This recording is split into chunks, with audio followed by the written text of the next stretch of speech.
Hello everyone, welcome to Greeshma's learning space. നമ്മൾ RRB group ഡിയുടെ previous year questions ആയിരുന്നു discuss ചെയ്തുകൊണ്ടിരുന്നത് അല്ലേ. കഴിഞ്ഞ ക്ലാസ്സിൽ ആവറേജിൻ്റെ ഒരു set of previous year questions നമ്മൾ ഡിസ്കസ് ചെയ്തു. അപ്പോൾ ഇന്ന് ആവറേജിൻ്റെ ക്വസ്റ്റ്യൻസ് തന്നെയാണ്, പക്ഷേ അലിഗേഷനും കൂടെ നമ്മളിന്ന് ഡിസ്കസ് ചെയ്യുന്നുണ്ട്. എന്താ റീസൺ എന്ന് പറഞ്ഞാൽ ആവറേജിൻ്റെ പല പ്രോബ്ലംസും നമുക്ക് അലിഗേഷൻ എന്ന് പറഞ്ഞ മെത്തേഡ് യൂസ് ചെയ്ത് ഈസി ആയിട്ട് സോൾവ് ചെയ്യാൻ പറ്റും.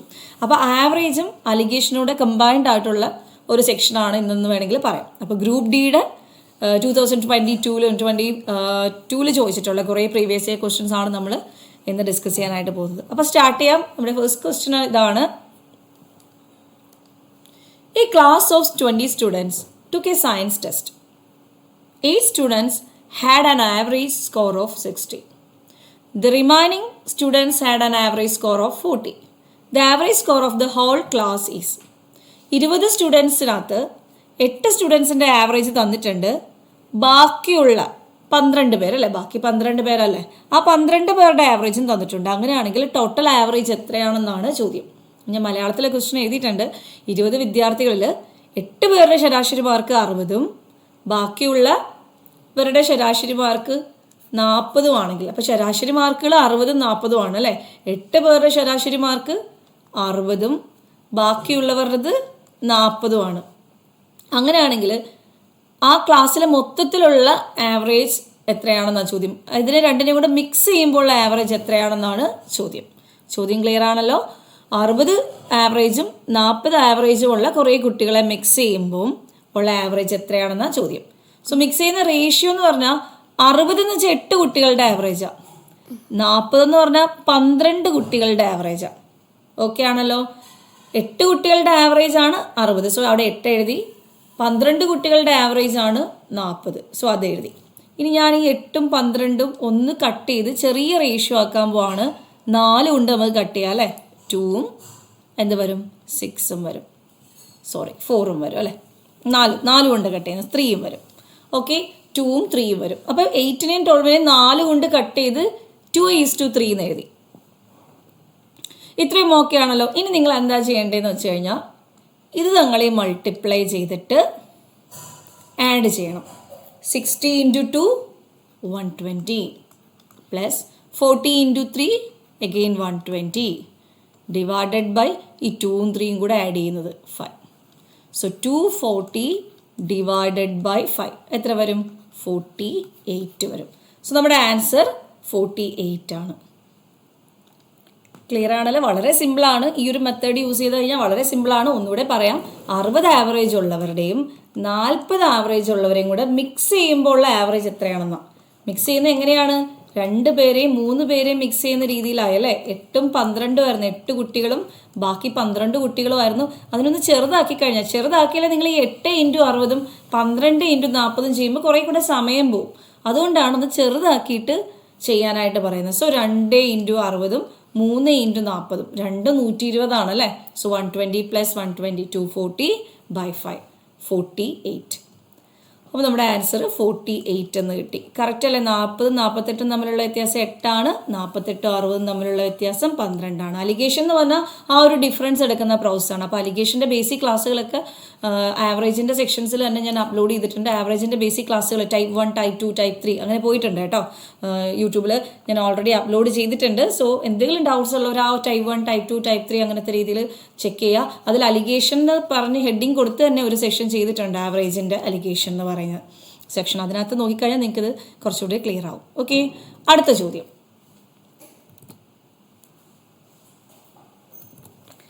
There are 2 sections A and B of a class consisting of 40 and 50 students. 40 കുട്ടികളും 50 കുട്ടികളുമുള്ള ഓരോരോ ക്ലാസ് അല്ലേ. സെക്ഷൻ എയിൽ 40 കുട്ടികളുണ്ട്, സെക്ഷൻ ബിയിൽ 50 കുട്ടികളുണ്ട്. If the average weight of students in section A is 36 kg, section എയിലെ കുട്ടികളുടെ ആവറേജ് 36ഉം സെക്ഷൻ ബിയിലെ കുട്ടികളുടെ ആവറേജ് 45ഉം ആണെങ്കിൽ ആ ഹോൾ ക്ലാസ്സിൻ്റെ ആവറേജ് എന്തായിരിക്കും എന്നാണ് ചോദ്യം. അതായത് 40 പേരുടെ ശരാശരി ഭാരം 36ഉം 50 പേരുടെ ശരാശരി ഭാരം 45ഉം ആണെന്ന് തന്നിട്ടുണ്ട്. അങ്ങനെയാണെങ്കിൽ ആകെ കുട്ടികളുടെ ശരാശരി ഭാരം എത്രയാണെന്നാണ് ചോദ്യം. ആകെ കുട്ടികളുടെ ശരാശരി ഭാരം എത്രയാണെന്നാണ് ചോദ്യം. അപ്പോൾ എന്തൊക്കെയാണ് തന്നിരിക്കുന്നത് ശരാശരികൾ ഏതൊക്കെയാണ്? നേരത്തെ ചെയ്ത പോലെ 36 കിലോഗ്രാമുള്ള കുറേ കുട്ടികളെയും 45 കിലോഗ്രാമുള്ള കുറേ കുട്ടികളെയും തമ്മിൽ മിക്സ് ചെയ്യുകയാണ്. 36 കിലോഗ്രാമുള്ള കുറേ കുട്ടികളെയും 45 കിലോഗ്രാമുള്ള കുറേ കുട്ടികളെയും തമ്മിൽ മിക്സ് ചെയ്തപ്പം ഏത് റേഷ്യോയിലാണ് മിക്സ് ചെയ്തത്? 40ഉം 50ഉം കുട്ടികൾ വെച്ചിട്ടല്ലേ. 40 കുട്ടികളാണെങ്കിൽ ഇവിടെ 50 കുട്ടികൾ. ഒന്ന് കട്ട് ചെയ്തെടുത്താൽ 4:5.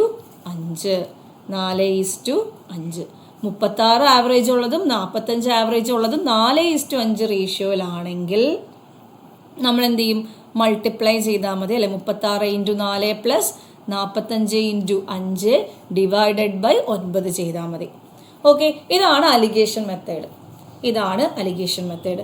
ഇവിടെ പക്ഷെ കുറച്ചുകൂടെ എളുപ്പം ചെയ്യാം. കാരണം ഈ ഗ്യാപ്പ് 36ഉം 45ഉം തമ്മിലുള്ള ഗ്യാപ്പ് 9ആണ്. അതായത് 36ഉം ഇവിടെ 5 വ്യത്യാസം കിട്ടണമെങ്കിൽ എന്തെഴുതണം? ഇവിടെ 36ഉം 5ഉം 41 എഴുതിയാൽ പോരെ? ആൻസർ 41 അല്ലേ അപ്പം വരുന്നത്. കാരണം 41ഉം 4ഉം ആണ് 45. അതുപോലെ 41ഉം 5ഉം ആണ് 36ഉം 5ഉം ആണ് 41. സോ അലിഗേഷൻ എന്ന് പറഞ്ഞാൽ ഡിഫറൻസ് എന്നുള്ള കോൺസെപ്റ്റ് ഇവിടെ ഡയറക്റ്റ് അപ്ലൈ ചെയ്യാൻ പറ്റും. ഈ ക്വസ്റ്റ്യനിലും നമുക്ക് വേണമെങ്കിൽ ആ ഇക്വേഷൻ കൂടാതെ ഡയറക്റ്റ് ആ ഒരു കോൺസെപ്റ്റ് അപ്ലൈ ചെയ്യാൻ പറ്റുമെന്ന് ഞാനതൊന്നുകൂടെ പറയാം. 60 ആവറേജ് ഉള്ള കുട്ടികളും 40 ആവറേജ് ഉള്ള കുട്ടികളെയും കൂടെ മിക്സ് ചെയ്യുമ്പോൾ ആവറേജ് കണ്ടുപിടിക്കാൻ വേണ്ടിയിട്ട് ഇവിടെ 8ഉം ഇവിടെ 12ഉം ആണെങ്കിൽ ചില സമയത്ത് നമ്മളൊന്ന് കട്ട് ചെയ്യുമ്പോൾ ഇതുപോലെ 4 വെച്ച് കട്ട് ചെയ്തു 2, 4 വെച്ച് കട്ട് ചെയ്തു 3, ഈ 3ഉം 2ഉം 5 ആണ് അല്ലേ. 5 ആണ്. 12ഉം 8ഉം 20 ആണ്. ഇതിൽ ഏതാണ് ഈ ഒരു ഡിഫറൻസുമായിട്ട് ഈക്വൽ ആവുന്നതെന്ന് നോക്കുക. 12ഉം 8ഉം 20, 40ഉം 20ഉം 60. ഈ ഗ്യാപ്പും ഈ 12ഉം 8ഉം സെയിം ആണെങ്കിൽ നിങ്ങൾക്ക് ആ ട്രിക്ക് അപ്ലൈ ചെയ്യാം. അതായത് 60 ആവറേജ് ഉള്ള കുട്ടികളും 40 ആവറേജ് ഉള്ള കുട്ടികളെയും കൂടെ മിക്സ് ചെയ്യുന്ന റേഷ്യോ 8ഉം 12ഉം ആണ്. നോക്കി, ഈ വ്യത്യാസം 20 ആണ്, ഇതിൻ്റെ സമ്മും 20 ആണ്. അങ്ങനെയാണെങ്കിൽ ഡിഫറൻസ് കറക്റ്റ് ആയിരിക്കും. 40 + 8 48 തന്നെ ഇവിടെ വരും. നോക്കേ, ഈ വ്യത്യാസം 12, ഈ വ്യത്യാസം 8. മനസ്സിലായോ? അതുപോലെ ഈ ക്വസ്റ്റ്യനിലാണ് നമ്മളൊന്ന് കട്ട് ചെയ്ത് കഴിയുമ്പം 40ഉം 50ഉം ഒന്ന് കട്ട് ചെയ്യുമ്പോൾ 36, 45 മിക്സ് ചെയ്യുമ്പോഴുള്ള റേഷ്യോ 4:5. ഈ സം എന്ന് പറയുന്നത് 9 ആണ്. ഇതും 9 ആണ്. അങ്ങനെയാണെങ്കിൽ ഈ വ്യത്യാസം കറക്റ്റ് ആയിരിക്കും. 36 + 5 41 ആയിരിക്കും ഇവിടെ വരുന്നത്. ഈ ഡിഫറൻസ് എടുക്കുന്ന വേണം ഇവിടെ വരാൻ, ഈ ഡിഫറൻസ് എടുക്കുന്ന വേണം ഇവിടെ വരാൻ. ആ രീതിയിൽ വേണം നമ്മൾ അറേഞ്ച് ചെയ്യാനായിട്ട്. ഓക്കെ, അപ്പോൾ അതും ക്ലിയർ ആണെന്ന് വിചാരിക്കുന്നു. അടുത്ത ക്വസ്റ്റ്യൻ നോക്കാം. ഇതുപോലെ നമുക്ക് വേറൊരു ചോദ്യം ചെയ്ത് നോക്കാവേ. അറ്റ് എ ഹെൽത്ത് ക്ലബ്, ഒരു ഹെൽത്ത് ക്ലബിൽ 80% ആൾക്കാരും മെന്നാണ്, 20% ആൾക്കാർ വുമനാണ്. 80% പുരുഷന്മാരും 20% സ്ത്രീകളുമാണേ ഒരു ഹെൽത്ത് ക്ലബിൽ. അങ്ങനെയാണെങ്കിൽ the average age of male members is 30 years. പുരുഷന്മാരുടെ ആവറേജ് 30 വയസ്സാണ്. സ്ത്രീകളുടെ ആവറേജ് ഏജോ 40 വയസ്സാണ്. അങ്ങനെയാണെങ്കിൽ കമ്പൈൻഡ് ആയിട്ടുള്ള ആ മെമ്പേഴ്സിൻ്റെ എല്ലാവരുടെയും കൂടെ ചേർന്നുള്ള ആവറേജ് ഏജ് ആണ് കണ്ടുപിടിക്കേണ്ടത്. അപ്പോൾ 30 ശരാശരി വയസ്സുള്ള പുരുഷന്മാരും ഈ 40 ശരാശരി വയസ്സുള്ള സ്ത്രീകളും ഇവരെല്ലാവരും കൂടെ ചേർന്നാലുള്ള ടോട്ടൽ ആൾക്കാരുടെ ആവറേജ് ആണ് കണ്ടുപിടിക്കേണ്ടത്. സിമ്പിളാണ്, അലിഗേഷൻ യൂസ് ചെയ്ത് ഈസി ആയിട്ട് ചെയ്യാം. എങ്ങനെയാണ് ചെയ്യേണ്ടത്? 30 വയസ്സ് ആവറേജ് ഉള്ളവരെയും ഈ 40 വയസ്സ് ആവറേജ് ഉള്ള ഓരോ ഗ്രൂപ്പുകാരെ നമ്മൾ മിക്സ് ചെയ്യുവാണ്. മനസ്സിലായോ? 30 ആവറേജ് ഉള്ളവരെയും 40 ആവറേജ് ഉള്ളവരെയും മിക്സ് ചെയ്യുമ്പോൾ ഉള്ള ആവറേജ് എത്രയാണെന്നാണ് കണ്ടുപിടിക്കേണ്ടത്. നമുക്കറിയാവുന്ന പെർസെൻറ്റേജുകൾ, അതായത് മെയിൽ ഫീമെയിൽ പെർസെൻറ്റേജുകൾ, മെൻ വുമൻ പെർസെൻറ്റേജുകൾ തന്നിട്ടുണ്ട്. എന്താണ്? 80% ആണുങ്ങളാണെങ്കിൽ ബാക്കി 20% സ്ത്രീകളാണ് അല്ലേ. 80% പുരുഷന്മാരാണെങ്കിൽ 20% എന്താണ്? സ്ത്രീകളാണ്. ഒന്ന് കട്ട് ചെയ്താൽ 8:2. ഞാൻ 8:2 നിർത്തുക, കാരണം എനിക്കറിയാം ഈ 30ഉം 40ഉം തമ്മിലുള്ള വ്യത്യാസം 10 അതുപോലെ ഈ സമ്മും 10 എത്തിക്കഴിഞ്ഞാൽ നമ്മുടെ പ്രോബ്ലം എളുപ്പമാണ്. നോക്കി, 8ഉം 2ഉം 10 അല്ലേ. നോക്കി, ഇവിടെ വ്യത്യാസമാണ് എടുക്കേണ്ടതെങ്കിൽ ഇവിടെ സമ്മാണ് എടുക്കേണ്ടത്. 8ഉം 2ഉം 10. സോ നിങ്ങൾക്ക് ഇവിടെ 8ഉം എഴുതാം 2ഉം എഴുതാം. 30 + 2 32, 32 + 8 40, 30ൻ്റെ കൂടെ 2 കൂട്ടി 32, 32ൻ്റെ കൂടെ 8 കൂട്ടി 40 എഴുതാം. ഈ 30നും 40നും ഇടയ്ക്കുള്ളൊരു സംഖ്യ ഇവിടെ വന്നേ പറ്റുള്ളൂ. അതുകൊണ്ടാണ് 30ൽ നിന്ന് 2 കുറയ്ക്കാണ്ട് 30ൻ്റെ കൂടെ 2 കൂട്ടുക തന്നെ ഞാൻ ചെയ്തത്. മനസ്സിലായോ? 30 ശരാശരിയും 40 ശരാശരിയും കൂടെ മിക്സ് ചെയ്താൽ ഒരിക്കലും ഈ 30-നേക്കാൾ കുറവോ 40-നേക്കാൾ കൂടുതലോ വരില്ല. ഇവരുടെ രണ്ടുപേരുടെ ഇടയ്ക്കുള്ള വാല്യൂസേ വരുള്ളൂ. അപ്പോൾ ഈ ഒരു ഐഡിയയും കൂടെ അപ്ലൈ ചെയ്യുകയാണെങ്കിൽ നമുക്ക് ഈസി ആയിട്ട് ഈ ക്വസ്റ്റിൻ്റെ ആൻസർ 32 എന്ന് പെട്ടെന്ന് തന്നെ കണ്ടുപിടിക്കാനായിട്ട് പറ്റും. ഓക്കെ, അപ്പോൾ ഈ അലിഗേഷൻ ട്രിക്ക് ആവറേജിൽ അപ്ലൈ ചെയ്യുന്നത് നിങ്ങൾക്ക് ഓക്കെ ആണെന്ന് വിചാരിക്കുന്നു. നമുക്ക് അടുത്തൊരു ചോദ്യം നോക്കാം. ഇവിടെ നമുക്ക് ചോദിച്ചിരിക്കുന്നത് പ്രൈം നമ്പേഴ്സ് സെറ്റ് റിലേറ്റഡ് അഭാജ്യ സംഖ്യകളുടെ ചോദ്യം. നിങ്ങൾക്കറിയാം, നമ്മുടെ ഗ്രൂപ്പ് ഡി ആണെങ്കിലും SSC എക്സാം ആണെങ്കിലും റെയിൽവേ NTPC ഏത് എക്സാം ആണെങ്കിലും പ്രൈം നമ്പേഴ്സ് ഇമ്പോർട്ടൻ്റ് ആയിട്ടുള്ള ഒരു ടോപ്പിക്കാണ്. അത് കൂടുതലും ഇപ്പോൾ ചോദിച്ച് കാണുന്നത് എത്രയെങ്കിലും പ്രൈം നമ്പേഴ്സിൻ്റെ ആവറേജ് കണ്ടുപിടിക്കൂ ആ ഒരു മെത്തേഡിലാണ്. അപ്പോൾ നമ്മുടെ ഇവിടുത്തെ ക്വസ്റ്റ്യൻ എന്ന് പറഞ്ഞാൽ average of prime numbers between 11 and 30, 11-നും 30-നും ഇടയ്ക്കുള്ള 11-നും 30-നും ഇടയ്ക്കുള്ള അഭാജ്യ സംഖ്യകളുടെ ശരാശരി കണ്ടുപിടിക്കാനാണ് ചോദ്യം. 11-നും 30-നും ഇടയ്ക്കുള്ള അഭാജ്യ സംഖ്യകളുടെ പ്രൈം നമ്പേഴ്സിൻ്റെ അഭാജ്യ സംഖ്യകളുടെ ശരാശരിയാണ് നമുക്ക് കണ്ടുപിടിക്കേണ്ടത്. 30-നും 40-നും 11-നും 30-നും ഇടയ്ക്കുള്ള അഭാജ്യ സംഖ്യകളുടെ ശരാശരിയാണ് നമുക്ക് എന്ത് ചെയ്യേണ്ടത്? കണ്ടുപിടിക്കേണ്ടത്. അപ്പോൾ നമുക്ക് അഭാജ്യ സംഖ്യകൾ അറിയണം അല്ലേ? അഭാജ്യ സംഖ്യകൾ അറിയാലോ. 2, 3, 5, 7, 11, 13, 17, 19, 23, 29, 31, 37, 41, 43, 47, 53, 59. ഇത് ഒരുപാട് ക്ലാസ്സുകൾ ഞാൻ തന്നെ യൂട്യൂബിൻ്റെ പല സെക്ഷൻസിൽ ഇത് പറഞ്ഞു തന്നിട്ടുണ്ട് ഇതെങ്ങനെ എഴുതണ്ടേന്ന്. 61, 67 ഈ ഓർഡറിൽ അങ്ങ് എഴുതിയാൽ മതി കേട്ടോ. 71, 73, 79, വീണ്ടും 83, 89, 97. ഇത് 1 മുതൽ 100 വരെയുള്ള അഭാജ്യ സംഖ്യകളുടെ എണ്ണമാണ് കേട്ടോ. അപ്പോൾ നമ്മുടെ നമ്പർ സിസ്റ്റത്തിനകത്തൊക്കെ ഇതുമാതിരി ക്വസ്റ്റ്യൻസ് വന്നപ്പോൾ ഞാൻ ചെയ്തിട്ടുണ്ട് കേട്ടോ. അപ്പോൾ അതൊക്കെ നോക്കി ഒന്നുകൂടെ അഭാജ്യ സംഖ്യകൾ കറക്റ്റായിട്ടൊന്ന് പഠിച്ചു വെക്കാം. അപ്പോൾ ആവറേജ് ഓഫ് പ്രൈം നമ്പേഴ്സ് എന്ന് പറയുന്നത് 11-നും 30-നും ഇടയ്ക്കുള്ള അഭാജ്യ സംഖ്യകളുടെ എണ്ണം എന്ന് പറയുന്നത് അഭാജ്യ സംഖ്യകളുടെ എണ്ണം എത്രയാണെന്ന് വെച്ചാൽ അത് കണ്ടുപിടിച്ചിട്ട് ആവറേജ് കണ്ടുപിടിക്കണം. ഓക്കെ, 11-നും 30-നും ഇടയിലുള്ള ബിറ്റ്വീൻ 11 and 30. അപ്പോൾ 11-നെ കൺസിഡർ ചെയ്യേണ്ട 13 മുതൽ 29 വരെയുള്ള സംഖ്യകൾ 13, 17, 19, 23, 29 ഇത്രയും സംഖ്യകളുടെ ബിറ്റ്വീൻ എന്ന് ചോദിക്കുമ്പം 11-നും 30-നും ഇടയിലുള്ള എന്ന് ചോദിക്കുമ്പം 11-ഉം 30-ഉം നിങ്ങൾ കൂട്ടണ്ട. 30 അല്ലെങ്കിലും അഭാജ്യ സംഖ്യ അല്ല, അതുകൊണ്ട് പ്രശ്നമില്ല. 11 അഭാജ്യ സംഖ്യ, 11-നെ നിങ്ങൾ കൗണ്ട് ചെയ്യരുത്. ഓക്കെ, അപ്പോൾ 13, 17, 19, 23, 29 ഇത്രയും സംഖ്യകൾ കൂട്ടുക, എണ്ണം കൊണ്ട് ഭാഗിക്കുക, 5 കൊണ്ട് ഭാഗിക്കുക. 13-ഉം 17-ഉം 30 13-ഉം 17-ഉം കൂടെ ആഡ് ചെയ്യുമ്പോൾ 30. അതുപോലെ തന്നെ 19-ഉം 29-ഉം കൂടെ ആഡ് ചെയ്യുമ്പോൾ 48. അപ്പോൾ 78 78-ഉം 23 എന്ന് പറയുമ്പോൾ 78-ഉം 20-ഉം 98, ബാക്കി 101 വരും അല്ലേ? 101/5 2, 5, 10 ബാക്കി 20.2. ഓക്കെ അല്ലേ? 20.2 20.2 ആൻസർ കിട്ടിയായിരുന്നോ? നിങ്ങൾക്ക് ചെയ്ത് നോക്കിയായിരുന്നോ? അപ്പോൾ ഇങ്ങനെ വേണം നിങ്ങൾ ഈ പ്രോബ്ലംസിനെ അപ്രോച്ച് ചെയ്യാനായിട്ട്. പ്രൈം നമ്പേഴ്സ് അറിഞ്ഞിരിക്കണം. പ്രൈം നമ്പേഴ്സ് അറിയുകയാണെങ്കിൽ നമുക്ക് ഈസി ആയിട്ട് ചെയ്യാനായിട്ട് പറ്റും. 11-നും 30-നും ഇടയ്ക്കുള്ള പ്രൈം നമ്പേഴ്സിൽ 11-ഉം ഒന്നും ഉൾപ്പെടുത്താതിരിക്കാനായിട്ട് ഒന്ന് ശ്രദ്ധിക്കണം. ഓക്കെ ആണല്ലോ? അടുത്ത ക്വസ്റ്റ്യൻ നോക്കാം.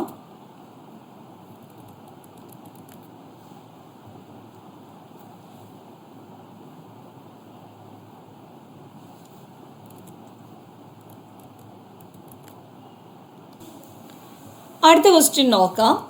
ഇത് കുറച്ച് ഡിഫറെൻ്റ് ആയിട്ടുള്ളൊരു ക്വസ്റ്റ്യൻ. ഇത് നിങ്ങൾ എങ്ങനെയാണ് ചെയ്യുന്നത്? Okay, the average of 41 numbers is 62. 41 സംഖ്യകളുടെ ശരാശരി 62 ഞാൻ വിചാരിക്കുന്നത് ഇത് നിങ്ങൾക്ക് ഹോംവർക്ക് തരാമെന്നാണ്. നിങ്ങൾ ഒരു പ്രാവശ്യം ഈ ക്വസ്റ്റ്യൻ ഒന്ന് ചെയ്ത് നോക്കുക. അടുത്ത സെക്ഷൻ്റെ ബിഗിനിങ്ങിൽ നമുക്ക് ഈ ക്വസ്റ്റ്യൻ തൊട്ട് സ്റ്റാർട്ട് ചെയ്യാം. ഓക്കെ, എന്തായാലും ക്വസ്റ്റ്യൻ്റെ മീനിങ് ഒന്ന് പറഞ്ഞേക്കാം. 41 സംഖ്യകളുടെ ശരാശരി 62. ആദ്യത്തെ 18 സംഖ്യകളുടെ ശരാശരി 65.5, ആദ്യത്തെ 18 സംഖ്യകളുടെ ശരാശരി 65.5, അവസാനത്തെ 24 സംഖ്യകളുടെ ശരാശരി 61.5. ഓക്കെ, അങ്ങനെയാണെങ്കിൽ 18ാമത്തെ, if the number from 18th the beginning is excluded, then what is the average of the numbers എന്നാണ് ചോദിച്ചേക്കുന്നത്, റിമൈനിങ് നമ്പേഴ്സ് എന്നാണ് ചോദിച്ചേക്കുന്നത്.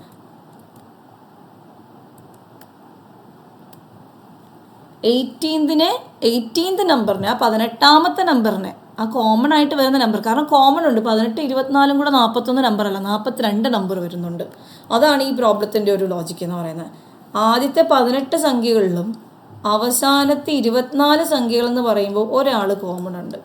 ആ 18ാമത്തെ നമ്പർ മനസ്സിലായോ? ആ 18ാമത്തെ നമ്പറിനെ, 18ാമത്തെ ഒരു നമ്പർ ഉണ്ടല്ലോ, ആ 18ാമത്തെ നമ്പറിനെ പറ്റിയാണ് ചോദ്യം. ആ 18ാമത്തെ നമ്പർ എന്ത് ചെയ്താൽ എക്സ്ക്ലൂഡ് ചെയ്ത് കഴിഞ്ഞാൽ റിമൈനിങ് നമ്പേഴ്സിൻ്റെ ആവറേജ് എത്രയാണെന്നാണ് ചോദ്യം. അപ്പോൾ എങ്ങനെയാണ് ചെയ്യുന്നത്? ഈ ഒരു ടൈപ്പ് പ്രോബ്ലം നമ്മൾ നമ്പർ ബാലൻസിങ് മെത്തേഡ് ഇട്ട് ചെയ്യുന്നത് നല്ലത്. നമ്പർ ബാലൻസിങ് മെത്തേഡ് എന്താണെന്നും കഴിഞ്ഞ ക്ലാസ്സുകളിൽ ഞാൻ ഓൾറെഡി ആവറേജിൻ്റെ ടൈപ്പ് 1 ടൈപ്പ് 2 പറയുന്നുണ്ട്. ഞാൻ ഒന്നുകൂടെ പറഞ്ഞുതരാം. ആദ്യത്തെ 18 സംഖ്യയും അവസാനത്തെ 24 സംഖ്യയും കൂടെ 42 പേരുണ്ട്. കോമൺ ആയിട്ടുള്ള ഒരെണ്ണത്തെ കളഞ്ഞാലേ ശരിക്കുള്ള 41 വരും. ആദ്യത്തെ 18 സംഖ്യയിലും അവസാനത്തെ 24 സംഖ്യയിലും കോമൺ ആയിട്ടുള്ള ഒരു നമ്പറിനെ നമ്മൾ മാറ്റി കഴിയുമ്പോൾ 41 നമ്പർ അല്ലേ. ഇതിനകത്തും ഇതിനെ കൂട്ടിയിട്ടുണ്ട്, ഇതിനകത്തും ഇതിനെ കൂട്ടിയിട്ടുണ്ടെങ്കിൽ ഇത് 2 പ്രാവശ്യം ആഡായി, അപ്പോൾ ഒരു പ്രാവശ്യം കുറയ്ക്കണം. ഇനി 18 നമ്പേഴ്സിൻ്റെ ആവറേജ് നമുക്കറിയാം 65.5 ആണ്. 24 നമ്പേഴ്സിൻ്റെ ആവറേജ് നമുക്കറിയാം 61.5 ആണ്. ടോട്ടൽ ആവറേജ് നമുക്കറിയാം 62 ആണ്. അങ്ങനെയാണെങ്കിൽ ആ മിസ് ചെയ്യേണ്ട ആ 18ാമത്തെ നമ്പറിൻ്റെ ആവറേജ്, ആ എക്സ് ആണ് കണ്ടുപിടിക്കേണ്ടത്. സോ നമുക്ക് ഈ ടൈപ്പ് ക്വസ്റ്റ്യൻ നമ്പർ ബാലൻസിങ് മെത്തേഡിൽ ചെയ്താലും ഭയങ്കര ഈസി ആയിട്ട് നമുക്ക് സോൾവ് ചെയ്തെടുക്കാനായിട്ട് പറ്റും. അല്ലെങ്കിൽ ഡീവിയേഷൻ മെത്തേഡ്, 62ൽ നിന്ന് എത്ര വ്യത്യാസമുണ്ട് അത് കറക്റ്റായിട്ട് കാൽക്കുലേറ്റ് ചെയ്ത് 62ൽ നിന്ന് 61.5 0.5 ഡിഫറൻസ്, ആ ഒരു മെത്തേഡിൽ നിങ്ങൾക്ക് ഈ ക്വസ്റ്റ്യൻ ചെയ്യാം. എന്തായാലും ട്രൈ ചെയ്യുക. അടുത്ത സെക്ഷനിൽ നമുക്കിത് ആൻസർ ചെയ്യാം. ആൻസർ കിട്ടുന്നവർ കമൻറ്റ് ചെയ്യാൻ മറക്കേണ്ട, ഓപ്ഷൻസ് ഉണ്ട്. ഓക്കെ, അപ്പോൾ താങ്ക് യു സോ മച്ച്. ബാക്കിയുള്ള ചാപ്റ്റേഴ്സിൻ്റെ ഇതുപോലുള്ള സെക്ഷൻസ് ഉടനെ അപ്ലോഡ് ചെയ്യുന്നതായിരിക്കും. Thank you.